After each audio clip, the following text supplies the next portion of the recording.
Ayer, lunes, déjeme decirle que fue un día de locos, donde las cosas cambiaron radicalmente en cuestiones de horas respecto a la guerra entre Israel e Irán y el involucramiento de Estados Unidos con el bombardeo de instalaciones nucleares iraníes. Por la mañana estábamos especulando cuáles serían las represalias que tomaría el régimen de Irán por estos ataques ordenados por Donald Trump, de que si cerrarían el estrecho de Hormuz, que si habría ataques terroristas en instalaciones o en territorio de Estados Unidos, que si habría algún tipo de misiles que irían a las bases estadounidenses allá en el Medio Oriente. Esto ocurrió por ahí de mediodía, cuando estábamos aquí grabando La Hora de Opinar. Estábamos informando de lo que pasó en Qatar con la base militar de Estados Unidos. Entonces estábamos en medio de la guerra, ¿no? Por cierto, un ataque que no dejó ni heridos ni daños materiales, porque pudieron interceptar los misiles que venían de Irán. Pero bueno, en eso estábamos en medio de la guerra, cuando a las 6 de la tarde, hora de Washington, Trump posteó en las redes sociales que Israel e Irán acordaron un alto al fuego en lo que ya bautizó él como la guerra de los 12 días. Para tratar de entender qué está pasando allá, porque créanme que esto cambia de minuto en minuto, y además sí le digo que estamos grabando también a mediodía, son en este momento las 1:30 de la tarde cuando estamos grabando La Hora de Opinar, y se lo digo con toda honestidad, porque esto puede cambiar, las conclusiones que saquemos hoy pueden en la noche ser otras, pero por lo pronto vamos a tratar de entender qué está pasando con Mauricio Meshulam. Mauricio, muy buenas noches. Muchas gracias, querido Leo. Bueno, buenas tardes, pero buenas noches. Exacto. Porque se va a pasar esto en la noche. Y nos acompaña Gilberto Conde, él es también internacionalista, experto en el Medio Oriente. Gilberto, ¿cómo estás? Muy buenas noches. Muy buenas noches, gracias. Gracias por venir, Gilberto. Un gusto. Mauricio, esto es de locos. Sí. ¿O no? Se ha movido todo con una velocidad indescriptible. Hemos pasado de momentos de especulación, de tratar de entender potenciales repercusiones, potenciales ataques, intervención por parte de Estados Unidos, hasta las potenciales respuestas por parte de Irán. A mí me parece que al final de cuentas, creo que yo he mantenido aquí una línea y además la he hecho muy explícita contigo en nuestras colaboraciones cuando hablábamos, si recuerdas, de Donald Trump y si entendemos el carácter de Donald Trump y revisamos con detenimiento su gestión previa, él ha sido consistente una y otra vez. Es decir, Donald Trump sí, efectivamente, es esencialmente un aislacionista y él verdaderamente piensa que Estados Unidos no debe involucrarse en conflictos que él considera lejanos, ajenos. Ha criticado la invasión de Estados Unidos de Afganistán, de Irak, etcétera. Al mismo tiempo, sin embargo, él busca mostrar que es un presidente que cumple y que su palabra sí vale. Y tiene esta otra doctrina que en realidad procede desde tiempos de Reagan, que es la doctrina de paz mediante la fuerza. El tema es que cuando tú tienes la doctrina de paz mediante la fuerza, eventualmente tienes que usar esa fuerza. Y eso significa que él tenía que navegar entre este aislacionismo y todo el círculo de personalidades que lo orientaban hacia no intervenir, y luego otro círculo de personalidades que le decían, este es el momento en el que tienes que atacar, ahora hay un momento de debilidad y Estados Unidos tiene que demostrar la fuerza. Entonces, él opta por una operación que él caracteriza como una operación única, y incluso si ustedes revisan el post el día sábado, él pone en el post, los aviones están regresando a casa, mandando la señal de que a casa, o sea, no estamos pensando... No, casa, territorio estadounidense, ni siquiera una base en algún lado de Europa no o del Medio estamos Oriente. Pensando en una campaña larga, no estamos pensando en un involucramiento. Entonces, en este sentido, lo que sucedió posteriormente es como decía McNamara, entonces secretario de Defensa estadounidense, él decía que en estas cosas es un sistema de comunicación. Tanto Trump, claro que ataca, y ataca de manera severa las instalaciones nucleares de Irán, pero al mismo tiempo manda mensajes. Irán en su represalia también manda un mensaje en esto que tú estás mencionando ahora mismo, una represalia muy limitada que además fue telegrafiada y que además fue informada para que no generara y para que no generara daños materiales ni daños humanos. Sí. También Irán manda un mensaje. Entonces, en la medida en que los actores leen estos mensajes, entonces podemos empezar a desactivar la situación actual. Digo, no sabemos qué vaya a ocurrir posteriormente, pero por lo menos sí podemos hablar de este intento de desescalamiento que operó desde el momento en que Estados Unidos ataca las instalaciones nucleares de Irán y los días que transcurrieron posteriormente. Muy bien, Gilberto. En el momento que estamos grabando el programa, insisto, porque esto es importante, ¿no? La duda es si se va a mantener el cese al fuego entre Israel e Irán. El propio presidente hoy en la mañana, Trump, tenía sus dudas, ¿no? Incluso utilizó una palabra, una grosería que yo nunca le había oído a un presidente de Estados Unidos, la palabra que empieza con F. Él, ¿no? Más que a él. Creo que nunca había usado en público esa, pero en fin, no, en fin. ¿Es sostenible el cese al fuego?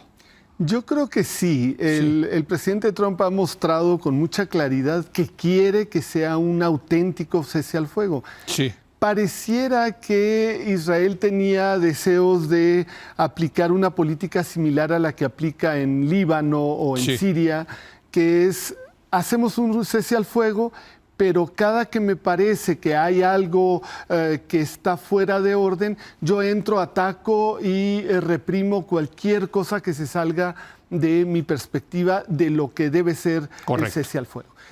Y parece que eso es lo que quería establecer Netanyahu e Israel Katz hoy en la mañana. Y Trump dijo, no se trata de eso. No, entendiendo, creo yo, el presidente Trump, que un Estado fuerte de un país de más de 90 millones de habitantes no es lo mismo que una guerrilla potente que sea como la de Hezbollah o cualquier otra. Entonces, el mensaje fue contundente y me parece que va en ese sentido. Ahora, las consecuencias... Pero entonces, ¿tú crees que sí sea sostenible un cese al fuego, digamos, más permanente? Yo creo que están las condiciones para que lo sea. Irán ha demostrado en varias ocasiones que lo que quiere es normalizar sus relaciones con Estados Unidos, con el mundo. Me parece que Netanyahu es lo que no quiere, ¿verdad? Pero podemos comentarlo después. Sin embargo, Irán quiere demostrar que se puede portar bien, que por eso lo que ya explicaba Mauricio, del ataque mesurado, avisando de antemano para que pudieran los estadounidenses sacar equipo clave y el personal, etcétera. Y me parece que esa es la intención de Irán y yo creo que si Irán se comporta, Trump va a hacer todo lo posible porque ese cese al fuego se mantenga. Ahora, esto está muy interesante porque para tanto el régimen de Israel, el gobierno más bien de Israel, como para el régimen de los ayatolás, hay un tema político ahí de sobrevivencia. Si se mantiene el cese al fuego, obvio, Netanyahu va a decir que ellos ganaron, ¿no? Y a lo mejor sobrevive políticamente, lo pongo sobre la mesa. Y obvio, Irán también está diciendo que ellos ganaron y a lo mejor sobrevive el régimen de los ayatolás. ¿Cómo ves en esto? A ver, déjame empezar por esto último. A mí me parece que justamente el cálculo que se hizo en Irán en este momento fue sacrificar una serie de temas, ya veremos hasta dónde, relacionados con el proyecto nuclear, a favor de garantizar la supervivencia del régimen, porque eso sí tiene Irán. En este momento el régimen sobrevive, pues cosas podrán pasar posteriormente, pero en este momento el régimen sobrevive y de alguna forma Irán va a estar trabajando para tratar de recomponerlo. Del lado israelí vale la pena comentar las últimas encuestas. Ya habíamos señalado la bajísima aprobación de Netanyahu hasta hace poco tiempo y claro que esta campaña sin duda le arroja enormes puntos, brinca más de 10 puntos en las encuestas Netanyahu y el dato más relevante es que si las elecciones en Israel fueran hoy hoy Netanyahu podría ganar y podría formar coalición otra vez. Cuando antes de la guerra. Antes de la guerra, sí, lo más probable es que no iba a poder ni siquiera formar coalición. Sí. Entonces, aquí sí hay una ventaja política porque la operación es muy bien valorada por la gran mayoría de la ciudadanía israelí, a pesar del costo que han tenido ellos que pagar. Sí. Se valora mucho la operación del ejército, de la inteligencia, de la forma como Israel terminó coordinándose con Estados Unidos para los ataques, y esto claro que le genera puntos a Netanyahu. Entonces no nos sorprenda si en cierto momento Netanyahu incluso convoca elecciones prematuras. Claro. Pudiera suceder. Sí. ¿Por qué? Porque si ya no tiene el elemento de Irán, o sea, si efectivamente este cese al fuego se prolonga, yo coincido, este cese al fuego en teoría debería prolongarse porque es funcional a los distintos actores. A la política, si el cese al fuego se prolonga, entonces otra vez el foco va sobre Gaza. Una guerra que la gran mayoría de israelíes ya está desaprobando. Demandan un cese al fuego ya inmediato y la devolución de los rehenes y la suspensión de estas operaciones militares. Y otra vez Netanyahu pudiera volver a perder puntos si otra vez el foco se vuelve a Gaza. Entonces está la dimensión política y interesante. Aquí lo dejo. Gilberto, durante estos 12 días, la guerra de los 12 días, ¿cómo le gusta a Trump? Y es bueno para eso. Muy hábil. Tiene un genio comunicativo. Sí, es exacto. Nos olvidamos de Gaza. Sí, la verdad, ¿no? Sí, claro. Yo no, ¿verdad? No. Bueno, pero nos olvidamos. General, sí. Vaya, el mundo, los medios de comunicación, ya no volteamos a ver a lo que está pasando en Gaza, ¿no? Algunos de los académicos y observadores más críticos dentro de Israel incluso señalaron que ese podría haber sido uno de los objetivos. Yo no creo que haya sido el principal, ni mucho menos, pero sí uno de los objetivos de Netanyahu al lanzar esta ofensiva. Hacer que nos olvidáramos de Gaza. Lo que está pasando en Gaza es terrible, es realmente avasallador. La hambruna, muerte de sed de la gente, los tiros, por supuesto. Y yo creo que sí lo logró en gran medida. Pero estoy de acuerdo con Mauricio, esto va a regresar muy rápido, porque los rehenes siguen ahí, sigue habiendo un número importante de rehenes, y esto lo que va a quedar expuesto muy pronto es que Netanyahu está con su proyecto, avanzando, pero no ha liberado a los ciudadanos israelíes que están en Gaza, que también están sufriendo de la hambruna, que también están sufriendo de la sed. Pero además, como lo hemos platicado aquí con Mauricio, no hay un end game, no hay un objetivo final para qué van a hacer con Gaza. A nadie le queda claro, más allá de recuperar desde luego a los rehenes. Claro. ¿Y luego qué haces con Gaza? Además, totalmente destruida. Totalmente, es un dolor de muelas para todo el mundo. Eso. Claro, ya no hay objetivos bélicos ahí realmente identificables. Me parece que, no sé, me parece que uno de los efectos reales de la guerra fue exactamente fortalecer al gobierno de Netanyahu, fortalecer al Estado iraní, aunque no fuera evidentemente es el objetivo.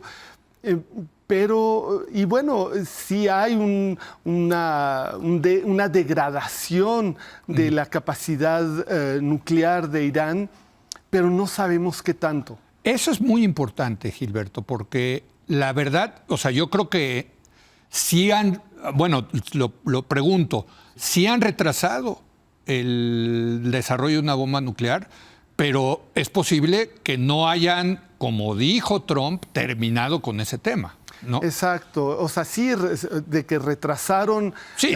No sé si estaban realmente construyendo una bomba nuclear, porque... Ese es otro de los debates, claro. Sí, desde hace muchos años Netanyahu ha dicho, ya solo les faltan 3 semanas, un mes, 2 meses.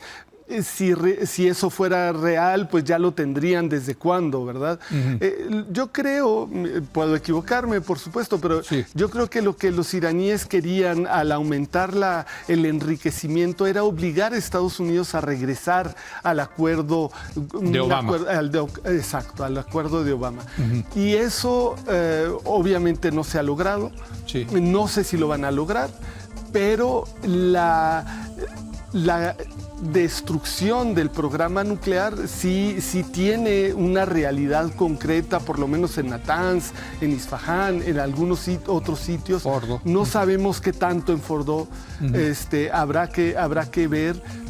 Pero lo que sí parece que es verdad que el uranio más enriquecido que tenían lograron moverlo, trasladarlo. Muy bien, vamos a hacer una breve pausa, regresamos, estamos teniendo una mesa especial para entender lo que está pasando en el Medio Oriente, que como le digo cambia de hora en hora. Pues esperemos que ya haya más estabilidad y que efectivamente se mantenga este cese al fuego. Regresamos.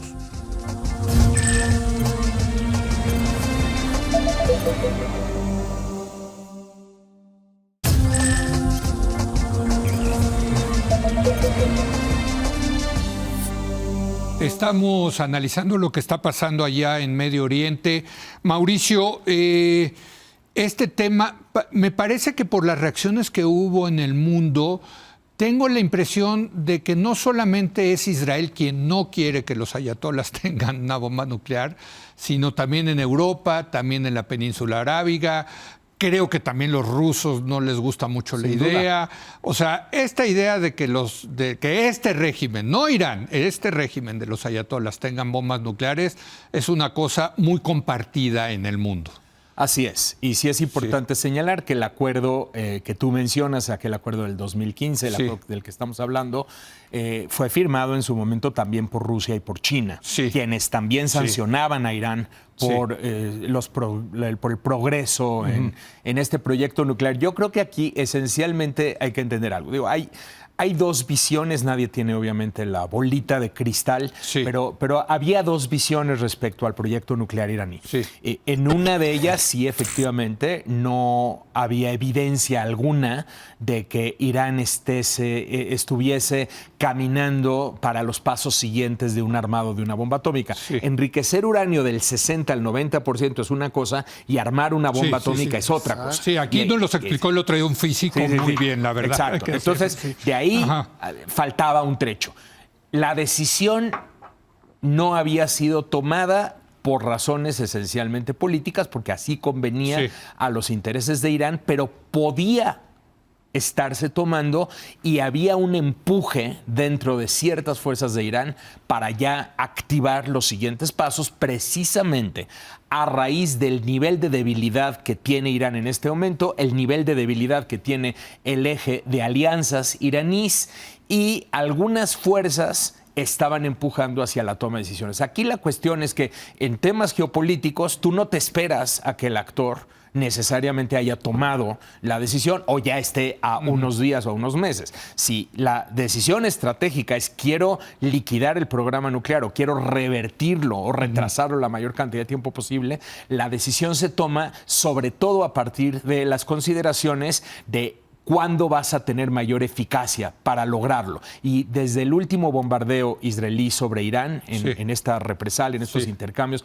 octubre de 2024, los israelíes se dieron cuenta que este era el momento para llevarlo a cabo y al final de cuentas, como sabemos, convencen a Trump. Pero lo que dices es muy cierto. No hay tristeza, digámoslo así, en buena parte del mundo por el hecho de que este proyecto nuclear haya sido diezmado. No sabemos hasta qué punto, esa va a ser justamente una de las interrogantes y hacia dónde va a caminar este asunto es otra de ellas. Gilberto Conde, me parece que si hay un cese al fuego permanente, si esto se desescala, en fin, va a ser un gran triunfo para Donald Trump. Sí, sin lugar a dudas. El triunfo es de entrada con su propia base. La Sí, base de totalmente. Trump estaba muy molesta. Sí, de que hayan ido ahí. De que hayan apoyado primero Sí. a Irán, pero sobre todo... A que Israel. a Israel, gracias. Sí, ajá. Pero sobre todo que hayan ido a bombardear y el temor de que eso derivara en una guerra que realmente yo creo que se jugaba a milímetros. O sea, Sí. realmente hubo una intención muy fuerte, probablemente ya una negociación de antemano de alguna manera, pero había un riesgo de que derivara esto en una guerra que involucrara a Estados Unidos. Correcto. Y eso era rechazado por completo por las bases trumpistas, Sí. que están en contra de una participación estadounidense en una guerra de larga duración, de cambio de régimen y todo Sí, eso. sí, sí, tipo Irak, digamos, ¿no? Tipo Irak, exacto, Sí. que yo creo que era lo que temían que se Sí. viniera, porque había muchas declaraciones que parecían indicarlo, y quizá era lo que más hubiera deseado Netanyahu, es evidente. Sí. El problema es que, la guerra realmente sí estaba con ese peligro de que ocurriera, pero Trump es muy hábil realmente para este tipo de cosas y él percibió tanto, yo creo que vio varias cosas. Por un lado, percibió el sentimiento de sus bases, que estaban totalmente opuestas, convirtió esa reacción de rechazo en una reacción probablemente de apoyo, de decir, nuestro presidente Bueno, y es con un mucho gran nacionalismo, patriotismo, que mandaron los B2 y estas cosas que les encantan, ¿no? Ajá, pero al mismo tiempo yo creo que la confrontación entre Israel e Irán pone a un Israel y un Irán en el que Israel sí tiene una ventaja militar clara, pero menos de lo que se creía antes de esta guerra. Y esto yo creo que pone en un aprieto, digamos, el resultado en términos estratégicos ya de la guerra. Hay victorias tácticas, yo creo que muy importantes de Israel, pero la gran victoria de Irán es no haber sido derrotado y haber conseguido un cese al fuego en el que el presidente Trump los pone prácticamente como igual. En 30 segundos, Mauricio, quiero que opines de lo de Trump. Es una victoria de Trump. Sí, es una victoria. Si se mantiene este escenario. Coincido completamente. Es una victoria política porque efectivamente, y no es nada más la base de Trump, es importante decir que 70% casi del electorado estadounidense en general, esto incluye demócratas independientes, se resiste a que Estados Unidos se involucre en una guerra mayor. Claro. Eso lo evita Trump y al mismo tiempo demuestra fuerza y demuestra disuasión y demuestra que su palabra es cumplida frente a otros adversarios como Rusia, China y otros más. Entonces, en este momento Trump gana, claro. Oye, y enseñó el músculo, Enseñó el músculo. Enseñó el músculo. Y hay que ver que el cese al fuego se sostenga. Hay que ver que el cese al fuego se sostenga y que esto no derive en otro tipo de circunstancias. Y luego habrá que ver de verdad cómo se le da pie a toda esta serie de acuerdos para verdaderamente convertir esto en una situación de más estabilidad hacia el largo plazo. Esto falta. Bueno, va a depender también de lo que pasa en Gaza, desde luego, en los territorios de Cisjordania, en fin. A ver, el Medio Oriente sigue. Sin lugar a dudas. Sigue, así es. Pero por lo pronto creo que es buenas noticias, que se hayan parado, que haya cese al fuego. En fin, pues Donald Trump, que así sigamos de aquí a la noche, ¿verdad? Sí, claro. Bueno, pues por eso les digo que está grabado esto. Gracias, Gilberto Conde, por haber venido. Un gusto, Leo. Como siempre, Mauricio, muchas gracias. Gracias, Leo. Gracias, a usted. Gilberto. Gracias a usted por habernos acompañado. Muy buenas noches.